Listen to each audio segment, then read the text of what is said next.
That's gonna hurt.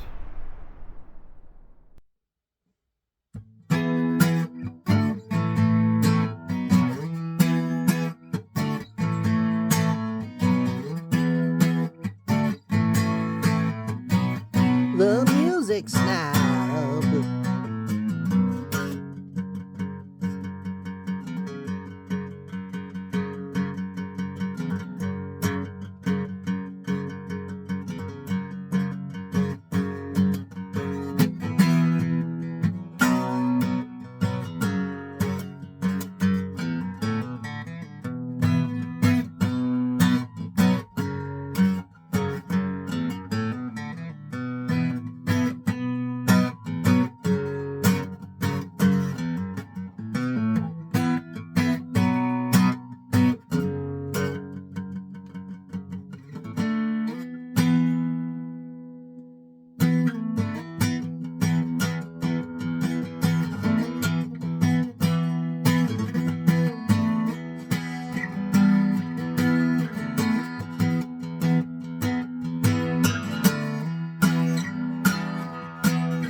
I'm your turbo lover.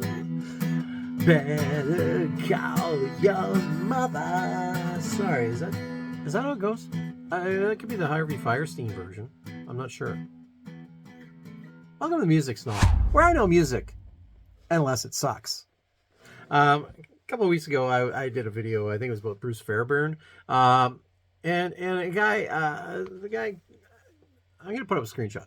I opened up and said Chad Cobb 2285, and he said, "Can you do a show on Priest?" And it's his second favorite band. I don't know what his first favorite band was, but I had to think about that for a minute. Now I know Judas Priest. I like Judas Priest. I was never a big, huge fan. Those three crappy songs that I just did, I learned those about half an hour ago, and it shows. But I like Judas Priest. I always like Judas Priest. When I did a video a while ago about the best logos, and what I love about Judas Priest is they had these. You go on their website, and they have some things you can buy. There's what is it? A Screaming for Vengeance keychain. That's pretty cool. But the thing I really liked was you could buy a branding iron. A Judas Priest branding iron. Now you can make any jokes you want. I was just gonna say I would put that on my meat on the barbecue. It's pretty cool. I wish I had one right now so I could. It's not a whip or a chain. But because this guy made the comment, he wanted me to do Judas Priest. I'm a trained monkey. I'm willing to do that. So I had to look it up. I looked into what they're. I started reading about them and doing some research, and I looked at all the album covers are freaking cool. There might be the odd stinker, but for the most part, they're really good. So now on today's Music Snob, I want to talk about Judas frickin' Priest and the incredible album art that they have. Now, I'm not going to pretend that I was the biggest fan. I only mentioned Judas Priest once before in that video, and the three songs I just learned. So Judas Priest, they've sold 50 million albums. They're cited as being an influence to speed metal and thrash metal and power metal and hard rock and glam metal. Actually inducted into the Rock and Roll Hall of Fame in 2022. As much as I don't care about the Rock and Roll Hall of Fame because it sucks and it's a joke and you make bad decisions. That was a good one, and good for you for bringing those guys in there. Maybe you could get your head out of your ass and get Iron Maiden in there at some point. Judas Priest formed in 1969 in Birmingham, England. I know I have to clarify that for some people. It's not Alabama. It's England. By lead vocalist Al. I want to make sure I get these right. I don't want to be the guy who wanted me to do this. I don't want to say stupid shit. Okay, I do enough of that as on the stuff I know about. Al Atkins, bassist Brian Bruno Stapenhill, John Perry on guitar, John Feza Partridge on drums. Unfortunately, John Perry, he took his own life at the age of 18. So they auditioned other guitar players. Now, this is where they auditioned Kenneth. My middle name is Kenneth. KK Downing. He auditioned, but they instead chose Ernest Ernest Chataway? Ernest? I want to make sure I get that right. Hey, if you're watching and you know it's Ernest Chataway, who had previously played with a band called Earth. And Earth became, ding ding, Black Sabbath. That's pretty cool. So the bass player, Brian Stapenhill, he got Judas Priest from a Bob Dylan song, which was called The Ballad of Frankie Lee and Judas Priest. Good deal. They recorded a 2-song demo, and they got a 3-album record deal, but the label went tits up. And before they recorded an album, they actually decided to split up. So that incarnation of Judas Priest, gonzo. So then Al Atkins. I don't know any of these people. I know the core guys that everybody else knows. I know those guys. Well, some of those guys. Al Atkins, he joined a band called Fright, and that was with KK Downing on guitars, and Ian Hill on bass, and another drummer. And at this point, I'm not naming all the drummers because it become like a Spinal Tap thing. So I'm just gonna focus on the main players here. They got another drummer, and they became once again Judas Priest, but it wasn't the original version of Judas Priest, was it? Make your argument. Remember that video I did when it was a band, just a brand name? There's really nobody in that band that was an original Judas Priest member, is there? The closest is KK Downing, and he isn't in the band right now. So that's kind of a rip, isn't it? Anyways, they became Judas Priest again. 1971, they did another demo for Zella Records, and they signed with Iommi Management Company, Tony Iommi. And then Atkins and another drummer left because they had kids and they had to feed them and stuff. What can you do? So the bass player's girlfriend's brother, cousin, sisters, uncles, aunts, third cousin, just happened to be a singer, and his name was Rob Halford. And that's when the fun began. In 1974, they signed a deal with Gull, Gull, and they added a second guitar player at the suggestion of the record company Weasels. And you know how I feel about those guys, but that turned out okay. And his name was Glenn Tipton. So as of their first album, the band consisted of Rob Halford, of course, on vocals, Glenn Tipton on guitar, KK Downing on guitar, Ian Hill on bass, and the drummer's name was John Hinch. And he didn't last that long. He lasted about an album. And after that, I'm not going to name everybody, just because. Now let's talk about album number 1. 1974, Rock-a-Rolla. Pretty good title anyway. I like the cover myself. Rock-a-Rolla, it was not a big seller. Album art by a guy named John Pasha. He actually had designed this album cover for the Stones, and there was some kind of a lawsuit with Coke. I can't figure out why. They call it Spencerian script. I didn't know that's what it was called. And you can see Coca-Cola used that. So did Ford. So it was kind of to me, it looks like calligraphy. I'm not sure. Apparently, it's the writing style used in most business writing, I guess, or in olden times. What do I know? They had a second cover. It was a reissue cover. Let's look at that one for a second here. That's actually a more interesting color than a bottle cap. The reissue cover was by Melvin, with a Y, Grant, and it was previously used for a novel called The Steel Czar. Interesting. Also designed and also they used it for a video game, a TurboGrafx 16 game called Ballistics. So it's this repurposed. He also Melvin Grant also designed a few albums of covers for Iron Maiden. So that's where they got that guy from. This album had one single, Rock-a-Rolla. So anyways, look at the album cover. Yeah, it's a bottle cap. It says Rock-a-Rolla. The other one, the one that was I like the one that was reused. I think it's better. What do you think? Let me know. I'm waiting. I want to know. 1976, Sad Wings of Destiny. They got a new drummer. I'm not going to name them all. They had two singles, The Ripper and Deceiver. They all had to take side gigs to survive because money.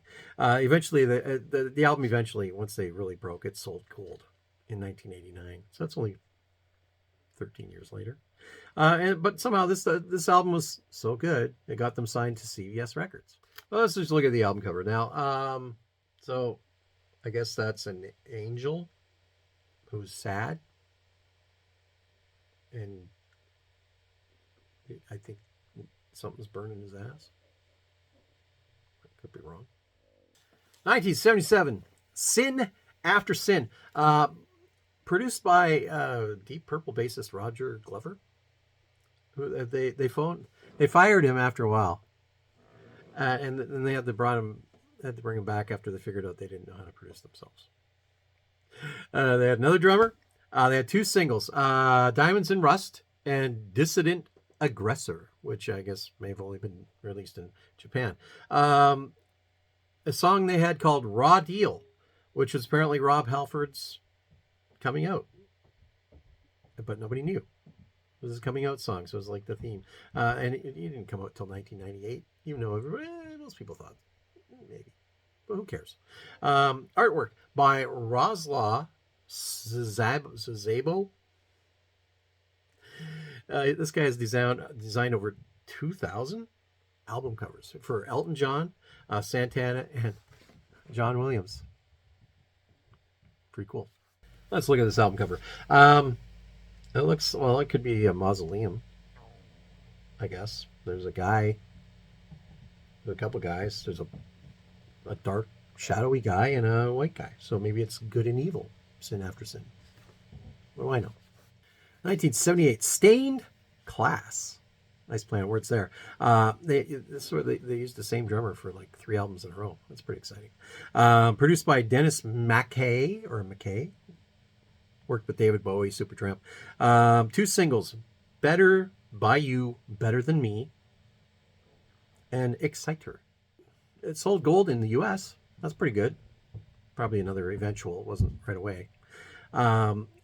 It was the first album to use their current logo, because before they had that Spencerian crap. So this was logo designed by Roslaw Szabo, and also the cover art by Roslaw Szabo, which looks like the Terminator 2 guy. He's got a spear stuck through his head. So he's doing an impression of Steve Martin, I guess. That's pretty cool. Also in 1978, Killing Machine, a.k.a. Hellbent for Leather. Which one do you like better? It's the same cover. It's just... Okay, so apparently they had to change the name in America because they thought people would... Oh, it's a killing machine. I'm gonna cry. So somehow Hellbent for Leather was less offensive. I don't care. Anyways, they started wearing leather and studs. What a coincidence. Because of Rob Halford's interest in the leather culture, which I didn't know there was really a leather culture. There was a stud culture. Or did I? It was retitled Hellbent for Leather in the U.S. Due to murderous implications. It was pressed on red vinyl in the UK. That's cool. That's not offensive. Could be bloody. Had 4 singles. What are the singles here? Before the Dawn, Take on the World, Evening Star, and The Green Manalishi, which was, I guess, an old Fleetwood Mac song. Well, probably 3 years old by the time this came out. That was probably before Lindsey Buckingham and Stevie Nicks, I'm guessing, because I've never heard that song before. Another drummer left the band. I could have sworn the last one I said the same guy played on 3. Maybe that guy played on 3 in a row, and then... Although he left the band after this one, so I don't know. I've lost track. Again, it's like the Spinal Tap thing. There's so many drummers. Cover by Roslaw Szabo. I can say that right. And again, gold in the U.S. is as far as I know. And then cover, the guy's got a blood-stained sunglasses and a strap around his head. I guess it's leather. It's sort of studdy. 1980. Now, this was their big breakthrough. British Steel, which is considered by so many to be the essential. The essential. You've got to listen to it. Thrash album, thrash metal album. Okay, now I haven't heard it. I'm sorry. I do like Judas Priest, but I've never gone crazy and started buying all this stuff. I don't have the discography. Anyways, British Steel, considered the essential thrash metal album. 3 singles: Living, After Midnight, So Much Better on Acoustic, Breaking the Law, and United. Went platinum in the U.S. That was a pretty good deal for them. And I love this. There's 2 album covers. Well, the first one has the fingers on it. Now that's the cool little. The branding iron is like that. And then there's a reissue, alternative for 30th anniversary, which is bloody. So I guess it's been used. That's cool. Cover art by, of course, apparently he did both. Razlaz Zabo. A lot of thought putting that in. Here's a razor blade. It says your name. He was just holding it up. They took a picture of it. There's nothing wrong with that. It's pretty cool. I like it. 1981, Point of Entry. There's so many double entendres. 3 singles. Don't Go, Hot Rockin', Heading Out on the Highway. Motorcycle songs. Sold gold in the U.S. There's 2 covers. Well, I did not know that. There's this cover, and okay, that makes more sense for the Highway. The first cover was Roslo Zabo, I guess. And one of these was for the US. Okay. So the second version, I guess, was for North America, Brazil, Australia, Japan, and Hong Kong. And that was designed by a guy named John Berg. Now, I know nothing about John Berg. But between the 2 of those, I kind of see Forrest Gump running down the middle. What's the second one? How is that the point of entry? Is there like a border at the end? On the horizon? Okay. But then I don't even know what the first thing even is. There's a point. Is it entering something? Got me. All right, here we go. This is the interesting. Well, there's some good ones already, but this to me is pretty freaking cool. 1982, Screamin' for Vengeance, double platinum. I'm assuming that's just America. 2 singles. You Got Another Thing Coming, or as my mom would say, you got another think. Is it think? Am I an idiot? Am I remembering this wrong? It's thing. My mom would always say, you got another thing. You think that? You think that, do you? Well, you got another think coming. I thought she was quoting the song. And Take These Chains. Well, or the leather. Same drummer as last album. But then I've lost track on the. Should I even mention the drummers? I've lost track. I at this point I could be making it up. Number 17 on Billboard. Artwork by Doug Johnson. Oh, wow. Doug Johnson. Now, there's a couple of things. This is a good Canadian boy. Graphic artist from Toronto. And just look at a couple of his artwork here. This is actually kind of cool. What is that? Cosmic candy? Delicious. Looks kind of gross. I don't know. What do I know? Holland, America line, New Amsterdam. It's still pretty cool. That's something. I love this album cover though. I think that's pretty freaking cool. That is some kind of Judas Priestodon. It's like an eagle, a robot eagle or something. 1984, Defenders of the Faith. 3 singles. Freewheel Burnin', Some Heads Are Gonna Roll, and Love Bites. That couldn't be the one. No, it's not. Platinum in the U.S., number 10 on Billboard. They're getting higher there.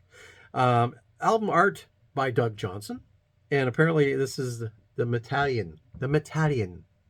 A horned or horny tiger-like assault creature with Gatling guns and tank treads. What was he smoking when he did this? I want some of that action. 1986, Turbo. Let's go in there, Turbo. It's a reference. This is, I did Turbo Lover. I don't care. I thought it sounded cool with the open strings. Turbo, 1986, 3 singles, Turbo Lover, Locked In, and Parental Guidance, which I guess was kind of a reference to Tipper Gore. Yeah, look it up. Remember the PMRC thing. Look it up. Number 17 on Billboard. Platinum in the U.S. and Canada. That's like, ooh, that's like stubbing your toe. To go platinum in the U.S. and and also Canada. Oh, I guess here's a tiny little bit of icing on the corner. That's exciting. Cover it again by Doug Johnson. Now this guy, he does some interesting stuff. I hope that's a gear shift. It might not be. It's a Turbo Lover. It's still a pretty cool cover. 1987, Priest live. This sold gold. Live video was also released on that's what the only reason I'm bringing this up. It's on beta. Betamax, VHS, and Laserdisc. You gotta like that. Art direction by Richard Evans. Oh, Richard Evans. Now, I've mentioned in some of these, this is like the fourth or fifth one of these I've done of the album art. Hypnosis. Look it up. Hypnosis was a firm that I believe they're out in New York or whatever, and they did a lot of album covers. And this guy worked with Hypnosis. Has produced album covers for The Doors, Pink Floyd, and The Who. So that's pretty cool. And then, okay, now this is not as cool as its previous album covers. But this, I guess, would be basically a drawing of dudes with various stages of some. I think it's the metal thing. Okay, so you got metal, you got Spider-Man, you got Hang Loose Hawaii, you got The Shocker, Nanu Nanu. So that's what you got those people at the show. That's cool. It's all kinds. 1988, Ram It Down. Is Halford making all the titles? I'm sorry. It all sounds like a double entendre to me with metal. Ram It Down. Last album to use the same drummer. Okay, that was with like 3 in a row. I don't even know. I shouldn't even mention Dave Holland was his name. I don't even know. Sold gold. Had 2 singles, Johnny Be Good, really, and Ram It Down. Johnny Be Good there was a movie with Anthony Michael Hall. Remember him when he was young? Before, yeah, he's a good actor now, but he was in like Weird Science and stuff, and did all these teen kind of movies. Johnny Be Good, that was like the theme. Guess I couldn't get the Chuck Berry one. Artwork. Now let's artwork by Mark Wilkinson, an English illustrator. He's done covers for Marillion. I guess I decided to go with somebody different, I guess. Covers for Marillion, Fish, and Iron Maiden. Oh, that does look sort of Iron Maiden-y. That's pretty cool. So I'm guessing that's the Earth, and somebody's going to ram it down. 1990, Painkiller. Another new drummer. Sold gold. They even got a Grammy nomination for Best Metal Performance, but they lost to Metallica.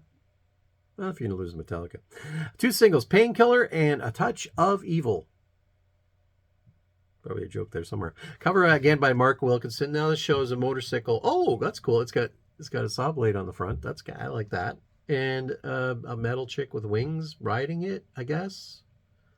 And it looks like the body is this one of those Orange County choppers? And they're going over hell or something? It is pretty cool, though. Okay, now there's a little bit of gap here. So 1997, Jugulator, which that's a great title. If you know the band, you know better than I do. Robhalford quit. He left to do his own thing after that last album. And they reformed with Tim Ripper Owens. There's 2 singles, A Burn in Hell and Bullet Train.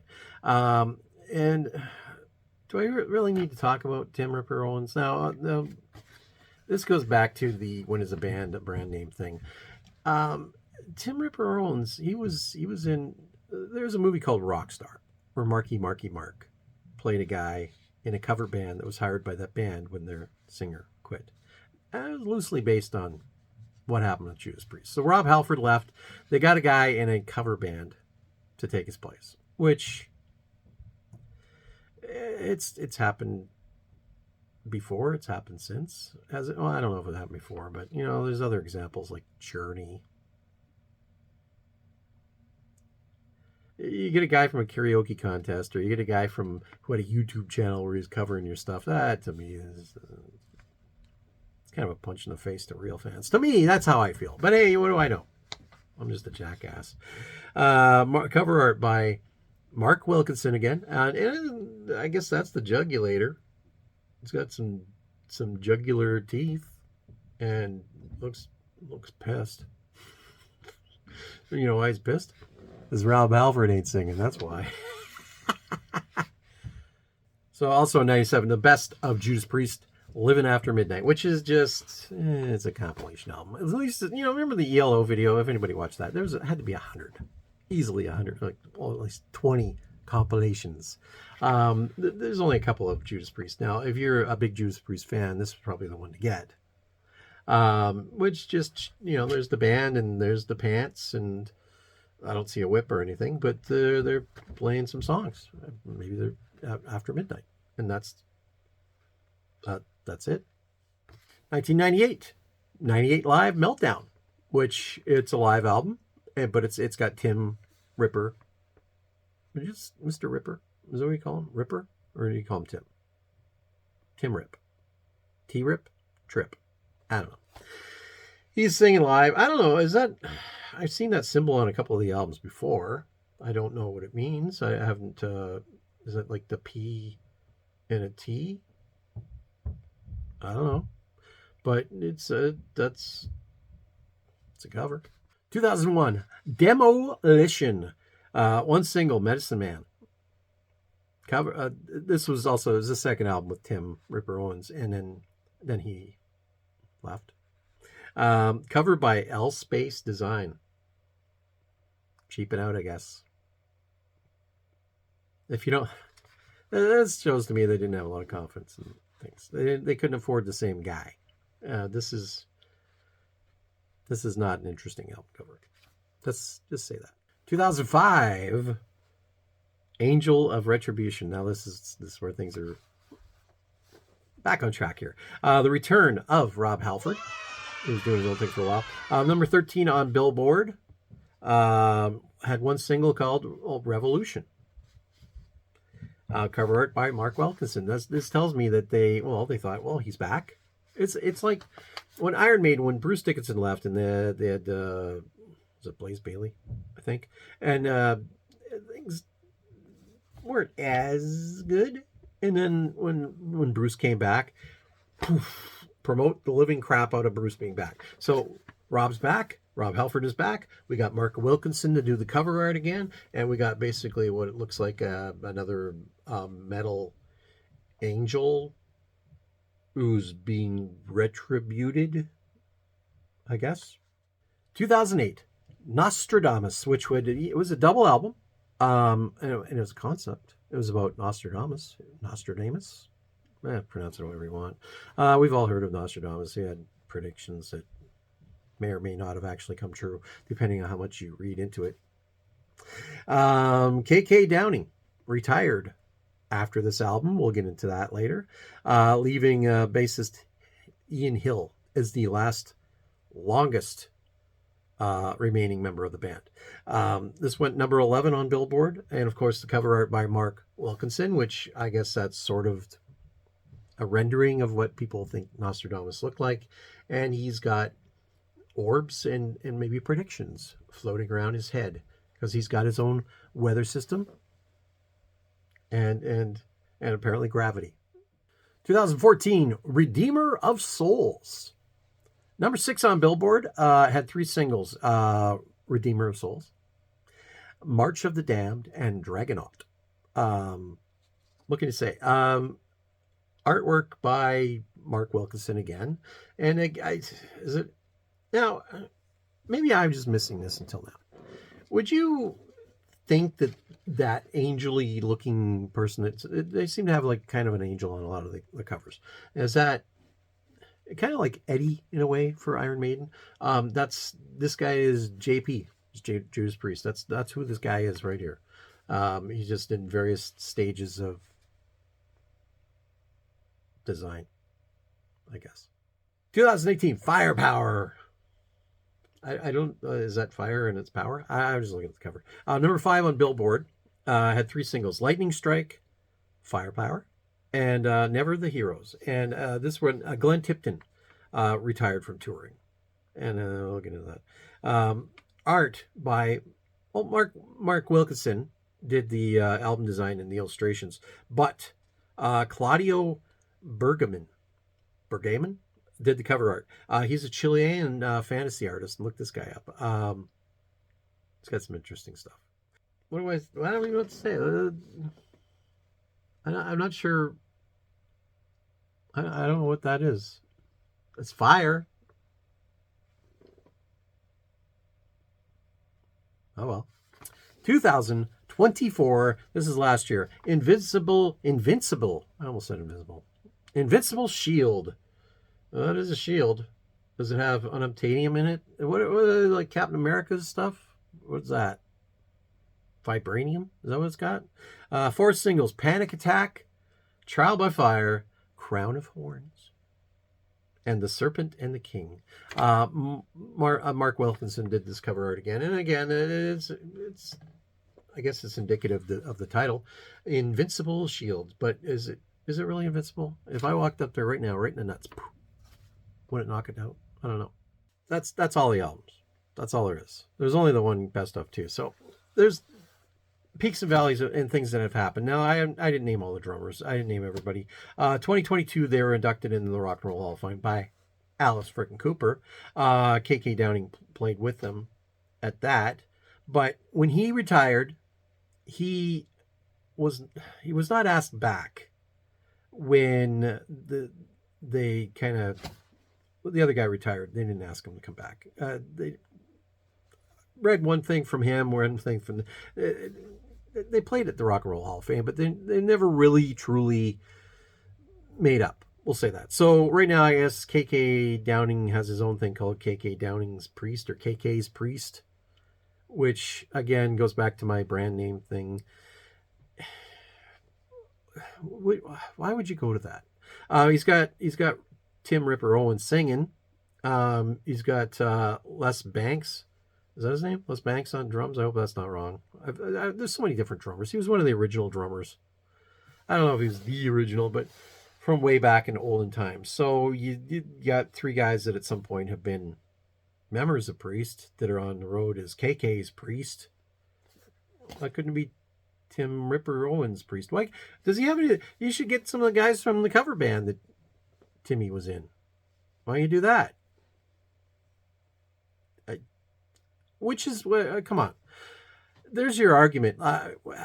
If you're talking about, I've talked about Yes in one of my shorts, whatever. At one point, Yes was on tour, but there's only one guy in the band, and everybody else, nobody knew who they were. And then Anderson, Bruford, Wakeman, and Howe, which were the other 4 members, were on tour as Anderson, Bruford, Wakeman, and Howe. And that to me was more of an actual band of Yes than the band calling themselves Yes. If Vinnie Vincent went on tour as Kiss with other guys who have been in Kiss, could you call it Vinnie's Kiss? Like, that's just, it's bullshit. Yeah, KK was maybe one of the longest members of the band, but it's more Judas Priest than if Rob's there, and I lost track of the other guys. I want to hear Rob Halford singing. That to me is Judas Priest is Rob Halford. If Rob Halford goes on tour, I'll go see him. He could do the songs. I don't know. That's how I feel. If you gotta argue with me, go ahead. I don't care. you probably got a good point. If you're the guy who asked me to do this, you probably know way more about this band than I do. And feel free to comment and tell me how bad I did at this, because yeah, I have pulling stuff out of my ass constantly. But you know what? Great band, whatever incarnation, whatever you feel is the best version of the band. For me, it would be the guys that did the big albums in the 80s. That's just how I feel. The guys who built it up, that's how I feel. It's like a band going out on tour right now. If Foreigner's on tour and there's nobody in the band, and even the guy who was in the singer for 20 years is now gone. And it's not Foreigner. It's a cover band. So basically, that's how I feel. But I don't want to demean them or say anything rude. I love a lot of Priest myself. I was just never a crazy fan, but I do respect a lot of the music and what they established for thrash and metal and the leather community. And I have nothing but respect for robhalford for coming out when there's so many people have a problem still to this day with that. Good for you, buddy. So anyways, if you made it this far, what the hell's wrong with you?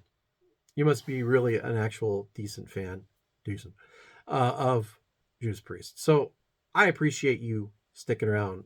I hope this wasn't that long. But as always, if you like this kind of crap, don't forget to like it. If you really like it, please subscribe. If you super duper truly extra tasty crispy like it, watch the whole goddamn video and don't flip through the commercials. I need some money.